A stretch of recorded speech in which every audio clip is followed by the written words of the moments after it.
أعوذ بالله من الشيطان الرجيم. كلوا واشربوا من رزق الله ولا تعثوا في الأرض مفسدين.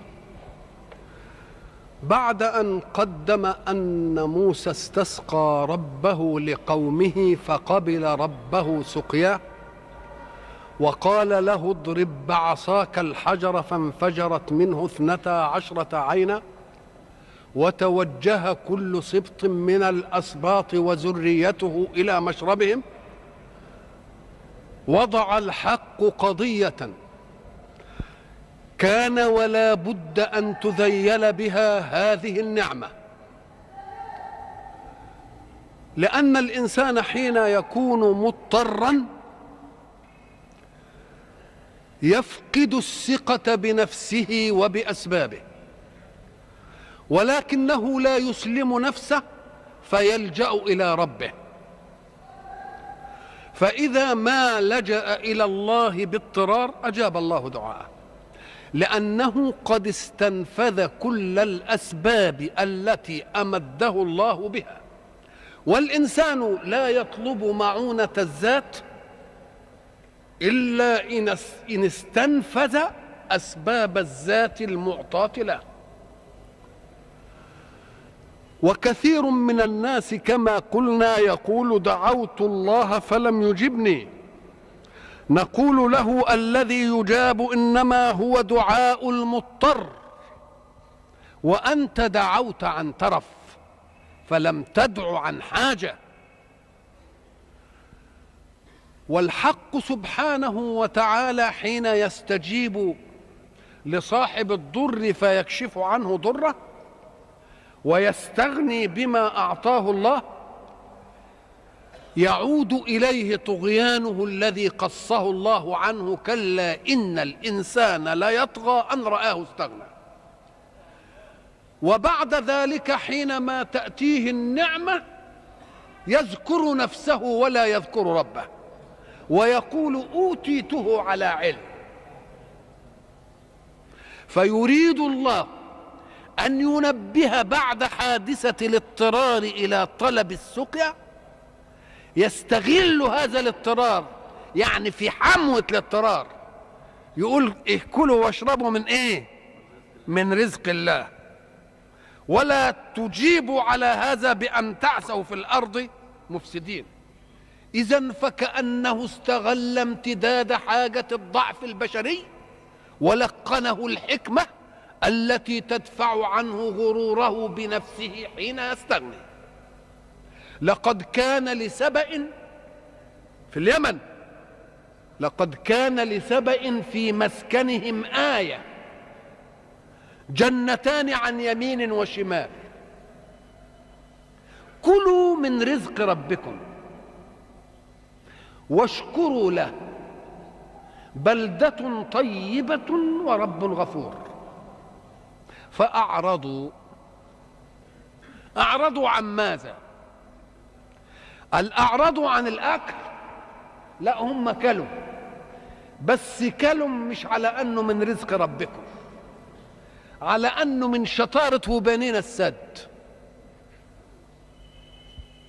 الله، طيب يبقوا أعرضوا عن إيه؟ كلوا بس أكلوا أكلا غير ملتبس من رزق الله، ولكن من سد مأرب اللي عملناه وعملنا مش عارف الإيه.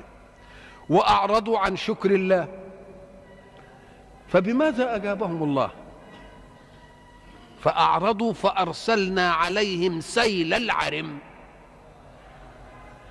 اللي كانوا بيعتزوا بيه إنه حجز المية وعمالين يروم ويعملوا زي ما هم عايزين ويجي لهم الخير، جات لهم النكبة من إيه؟ منه نفسه. أرسلنا عليهم إيه؟ سيل العرم، وبدلناهم جنتين ذواتي أكل خمط وأسل وشيء من سدر قليل، ذلك جزيناهم بما كفروا وهل نجازي إلا الكفور. إذن فيجب أن يحتاط الإنسان لنفسه حين تواتيه الأسباب. ويقول الله: وإذا مس الإنسان ضر دعانا لإيه؟ لجنبه أو قاعدا أو قائما فلما كشفنا عنه ضره مر كأن لم يدعنا إلى ضر مسه، مش كده؟ وفي آية تانية برضو يقول وجعل لله أندادا ليضل عن سبيله. يقول لك لا أصلا احتطت للمسألة وأصلا اتجدعنت وأصلا عملت وينسى الإيه؟ ينسى الأصلية خالص. فربنا جه استغلهم وقت الحاجة كما تستغل الحاجة في من يطلب منك شيئا ثم تنصحه وقت حاجته، لأن وقت حاجته ما عندوش غرور الاستعلاء ولا تكبر الطرح، يقوم يمكن ايه يستمع. فربنا لما سقاهم قال بقى كلوا واشربوا بس من رزق ايه؟ من رزق الله.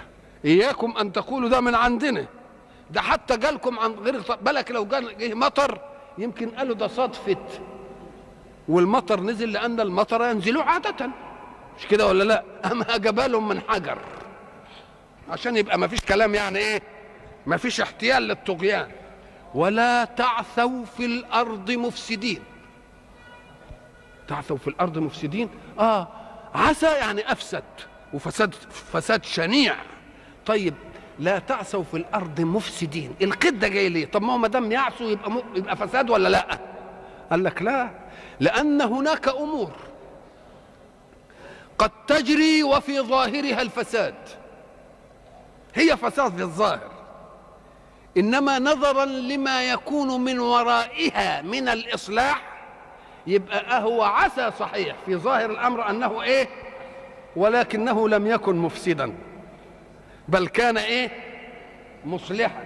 افرض ان واحد ما يعرفش الولد ده صبعه ايه، جريله ايه، في غرغرينه في حاجه، وبعد ذلك شاف واحد جاي كده وما يعرفش ده ان ده دكتور وجايب مشرط وعمل اللي بيقطع صبعه، الولد بحكم غررته مش عارف ايه يقول هذا عسى ولا لا؟ صحيح عسى، لانه جه على صابع وقطعه، من حيث الظاهر ان ده افساد، انما هو ايه عمله ايه؟ اصلاح، لان بدل ما يقطع الايد كلها وقطع الايد بدل ما الجسم كله ما يضيع. يبقى اذا فيه امر يخرج على قانون الصلاح العام بأن يكون إفساد في قانون الصلاح العام، ولكن اللي عندهم خبرة ودراية أعلى يقول لك ده أنا صحيح على قانون الصلاح العام يبقى فيه إفساد، إنما في الواقع هو إيه؟ هو إصلاح. ده كلام أول. مثلا خرق السفينة اللي قلنا عنه زمان، خرق السفينة في قانون الصلاح العام ده إفساد ولا لا؟ أهو عثى وأفسد، مش كده؟ هي كلمة عثى زي ضرب تمام، عثى يعسي وعثي يعسى عسيا وعثى يعسو عسوا، كلها إفساد شنيع. بس كلمة مفسدين دلت على أننا نتنبه إلى أن الصلاح له قانون عام وله قانون خاص يعلمه أهل الذكر. مثلا أنت جيت كده وانت ماشي لقيت مثلا شرطة او ناس عمالين بيخلوا ناس من السكن بتاعهم ومطلعين عفشهم بره وبيطلعوهم بره، انت ساعة ما تروح لقانون الصلاح العام بالعقلية العامة تقول اعوذ بالله، ايه الوحشية دي؟ امال يروحوا فين؟ امال يعملوا ايه؟ لكن لما تيجي للصلاح الخاص اللي علمه اهل الذكر يقول لك ان ما طلعوش دلوقتي البيت هينهدم عليهم ويموتوا. يبقى هو عسى بقانون الصلاح، ان هو قانون الصلاح العام، انما قانون الصلاح الاصلاح الخاص مش مفسد بقى، بل هو ايه؟ بل هو مصلح. قلنا ان السفينه دي سفينه صالحه وكويسه وماشيه في امان الله ولمساكين يعملون في البحر، مش كده؟ وبعدين يجي مثلا العبد الصالح ايه يعيبها، دي قانون الصلاح العام يبقى عسى ولا مش عسى؟ لكن هو مفسد؟ لا، بما آتاه الله من علم لم يعلمه موسى يبقى هو عسى لكن غير مفسد، بل هو ايه؟ مصلح صلاح. لو علمه أصحاب السفينة أنفسهم هم اللي خرقوا السفينة. ليه؟ أم قال لك لأن ما دام فيه ملك ظالم وبيشوف السفن الكويسة ياخدها يغتصبها، فهو قال نعيب السفينة دي عشان لما يجي يقول احنا لسه هنصلح يوم يسيبها وياخد السفن الايه الكويسه، يقوم نجاها من مين؟ من الظالم. يبقى عسى يعني تعدى على قانون الصلاح الايه العام، انما الاصلاح الخاص في باله. مين اللي علمه الاصلاح الخاص دي؟ قال لك الله، لانه قال ايه؟ عبدا من عبادنا اتيناه ايه؟ رحمه. شوفوا كلمه رحمه تناسب انه يعيب السفينه، لانه ما دام رحمه ما يصدرش عنه الاعمال اللي ايه؟ اللي تؤذي. وعلمناه من لدنا علما، استغل صفه الرحمه فيه لما علم من ان ملكا من الملوك يغتصب هذه السفينه، والسفينه لمساكين. إذن فالحيثيات دي كل ملك يغتصب السفينة الصالحة والسفينة لمساكين. قانون الصلاح العام يمنع اننا نعطبها، انما لما نعرف الحكايه دي يحمل ايه؟ نعطبها ولا ما نعطبهاش؟ فلو ان موسى علم ما علمه الله، العبد الصالح ما علمش من نفسه. اياكم ان تفهموا ان احدا يعلم شيئا بذاته، ولكن يعلم ده موضوع اخر. ولذلك ربنا احتاط قبل القصه قال ايه؟ علمناه من لدنا علما واتيناه رحمه. مش كده؟ يبقى اذا لما تشوفه هيخرق السفينه تذكر ان الله اتاه رحمه، تذكر ان الله اتاه. لو ما قالش رحمه يمكن نقول ده راجل قاسي القلب، لا، الاول عرفنا ان له ايه؟ ان له رحمه. وبعد ذلك بالصلاح الخاص علمناه من لدنا علما. فلو أن موسى علم ما علمه العبد الصالح من ربه، أما كان يساعد العبد الصالح في خرق السفينة؟ لو أن أصحاب السفينة ذاتهم علموا خرقوها ولا ما خرقوهاش؟ خرقوا. طيب الغلام اللي يقتله ده وبعدين مشوا كده ولقى غلام فقتله، قال له أقتلت نفسا زكية لقد جئت شيئا ايه نكرا؟ قال ألم أقل لك أنك لن تستطيع معي صبرا؟ ما هو قال له الأول إنك ولن تستطيع معي إيه؟ وكيف تصبر على ما لم تحط به إيه؟ خبرة. الله. إذا برضو قانون الصلاح العام كان يأبى أن يقتل الإيه؟ الغلام.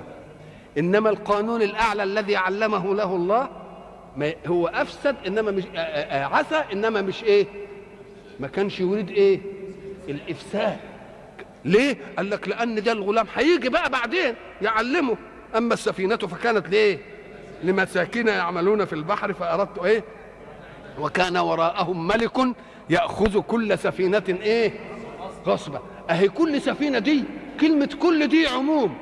نقول له لا، كل ملحوظ فيها القيد، فأردت أن أعيبها.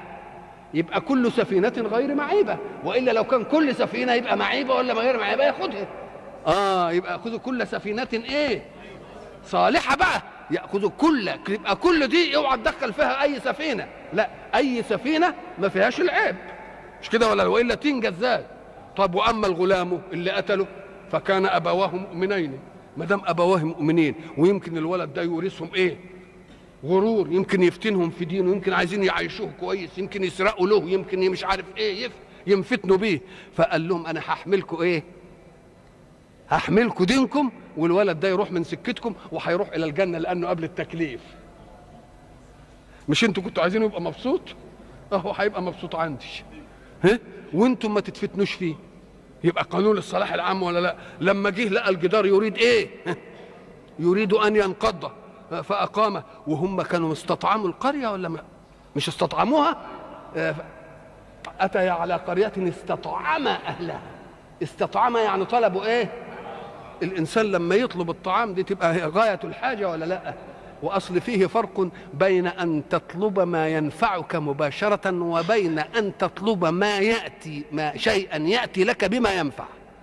يمكن لما يطلب مال تقول ده بيحوش وكانز وعنده فلوس قد كده، انما بيقول لك اديني رغيف اكله، تبقى دي في حاجه اكتر من كده؟ اديني لطعام. زي الراجل اللي بده يحسن الظن بسؤاله، يقول لك يا شيخ انا مش عايز، بس يقول للراجل ده يديني لقمتين اكلهم وشويه فول. في حاجه اكتر من كده؟ يبقى ما طلبناش فلوس، لان يمكن لما تطلب فلوس يمكن ايه؟ طيب استطعم يعني طلب طعاما، مش حتى طلبوه لنفسهم عشان يطعموه يعني ياكلوه. يعني ايه ياكلوه؟ يبقى منتهى الحاجه ولا لا؟ ومع ذلك اهل القريه ما رضوش يدوهم. يبقوا قريه ايه شكلها دي؟ ده قريه لئيمه قوي. يقوم لما بنى الجدار ظن موسى ان دي بقى هياخد عليه اجر، لانهم طلبوا ان ياكلوا ما ادولهمش، فعمل لهم عمل يبقى لا اقل من انهم ايه؟ يدوا له الاجر. فلما ما خدش الاجر برضه سيدنا موسى دي خد، ده ناس لقمه وما ادونوش ناكل، تعمل لهم عمل ولا تاخدش اجر عليه؟ ده مساله. قال له خلاص انت مش نافع وياي، هذا فراق بيني وبينك. انا هقعد اقول ايه واقول ايه واقول ايه واقول ايه واقول ايه. لان كان يجب ان يفهم انهم ما دام استطعما اهلها فابوا ان يضيفوهما، ما رضيوش، قالوا لا خلاص. فابوا ان يضيفوهما. طيب كويس، لما ابوا ان يضيفوهما يبقوا لئام، مش كده؟ طيب لما يكون اللئام دول في بلد وبعدين دول اليتيمين دول لهم كنز وابوهم حطوا تحت الجدار والجدار هيقع، يبقى لو وقع في وسط القريه اللئيمه دي ماذا يكون الموقف؟ هيلهفوه، مش كده؟ يبقى اذا لما بنى العبد الصالح الجدار ولا خدش عليه اجر، ده بينتقم منهم لانهم ما اطعموش. مش حرامهم؟ يبقى عمل فيهم فصل ولا لا؟ يبقى اعمل فيهم فصل واخد اجره؟ لا، بزياده. يبقى ربنا بيعلمنا ان في حاجات تجري وظاهر الصلاح العام او القانون العام يأباها، ولكن القانون الخاص الاعلى هو يقول. ولذلك قال له ايه؟ يريد ان ينقض. ربنا حب يبني الجدار ده علشان يبلغوا سن الرشد وبعدين ايه؟ يستخرجوا الكنز. بالله يفهموا بقى كده من فحوى العباره. طب لما يبلغوا سن الرشد مين اللي هيقول لهم ان في كنز هنا؟ ها؟ مين اللي هيقول لهم؟ يبقى لازم العبد الصالح بما اتاه الله من العلم ومن الرحمه والاخر بناه بنايه موقوته. بص كده لقى الولدين سنهم 7 سنين يبلغوا سن الرشد مثلا في 16 او في 18، قال بنى الجدار بناء موقوت، يعني على قد سن كذا يروح مهدوم، ولكن مهدوم وهم بالغين الاشد يروحوا. ايش هذا؟ مساله فاراد ربك ان يبلغ ايه؟ اشدهما ويستخرجا. اذن فقول الله ولا تعثوا في الارض مفسدين، يمكن قال لو تعثوا بس يمكن ما نعملش ما يناقض الصلاح العام، ولو كان في صلاح ايه؟ صلاح خاص. نقول له لا، ده ذهاب الثلث لصلاح الثلثين جائز. ذهاب الثلث لصلاح الثلثين جائز. يبقى انت في اذهاب الثلث ناقضت القانون العام، الا انك دخلت في قانون خاص. هذا القانون الخاص هو ده اللي ايه؟ هو ده اللي ايه؟ اللي اصلح. ولا تعثوا في الارض مفسدين، كأن فيه ايه؟ عسية او عسو، انما ما يبقاش مقصده الايه؟ الافساد. فيجب ان يتنبه الناس الى شيء ضد قانون الصلاح العام وشيء خاضع لقانون الاصلاح الخاص.